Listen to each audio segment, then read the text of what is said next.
Make America Great Again. I want to thank the American people for the extraordinary honor of being. Menurut data bulan September 2024, Amerika adalah pasar kedua terbesar kita untuk ekspor. Rupiah akan terus melemah akibat menguatnya US dollar di akhir tahun ini. Bagaimana impact-nya kepemimpinan Donald Trump terhadap ekonomi di Indonesia pada khususnya? Nah, sepertinya beliau akan lebih sering mengenakan tarif. Ya, tarif ini akan dikenakan kepada negara-negara yang netral dan maupun juga berseberangan. Kalau misalkan Indonesia dianggap sebagai negara yang netral buat US, maka pengenaan tarifnya itu sebesar 20%. Jika negara-negara yang cukup berseberangan dengan mereka alias punya kepentingan baik itu politik maupun bisnis, persaingan bisnis, mungkin tarifnya lebih besar seperti 60%. Maka otomatis kita akan lebih kesulitan lagi untuk mengekspor ke sana secara menurut data bulan September 2024, Amerika adalah pasar kedua terbesar kita untuk ekspor. Look what happened. Is this crazy?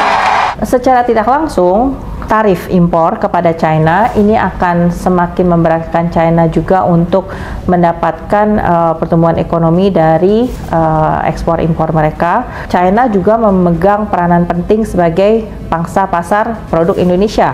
Dan jadi jika China ini ditekan oleh Amerika, kemudian dia menjadi tidak punya resources yang cukup untuk menyerap produk Indonesia, maka ya disitulah kesulitan yang akan kita hadapi juga. Nyan says Trump's victory is part of a broader trend. Trump juga dinilai akan lebih mengutamakan investasi dan pertumbuhan ekonomi di Amerika, ya. Jadi oleh karena itu sulit untuk mengharapkan FDI dari US ini akan bertambah di masa kepemimpinan dia. Mungkin kalau di zamannya Trump nanti dia akan lebih mengutamakan resources dari dalam negerinya sendiri, begitu. Sesuai dengan jargon yang selama ini selalu diutarakannya adalah Make America Great Again. Saat ini kita merasakan capital outflow yang sudah cukup besar sebenarnya ke pasar Amerika.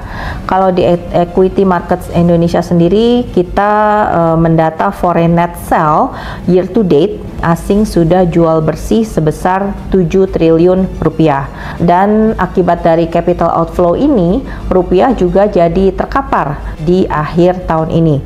Dan itu juga diperparah dengan demand akan US dollar ini memang akan semakin meningkat mendekati akhir tahun untuk keperluan pembayaran utang korporat maupun juga untuk kebutuhan personal seperti jalan-jalan libur akhir tahun.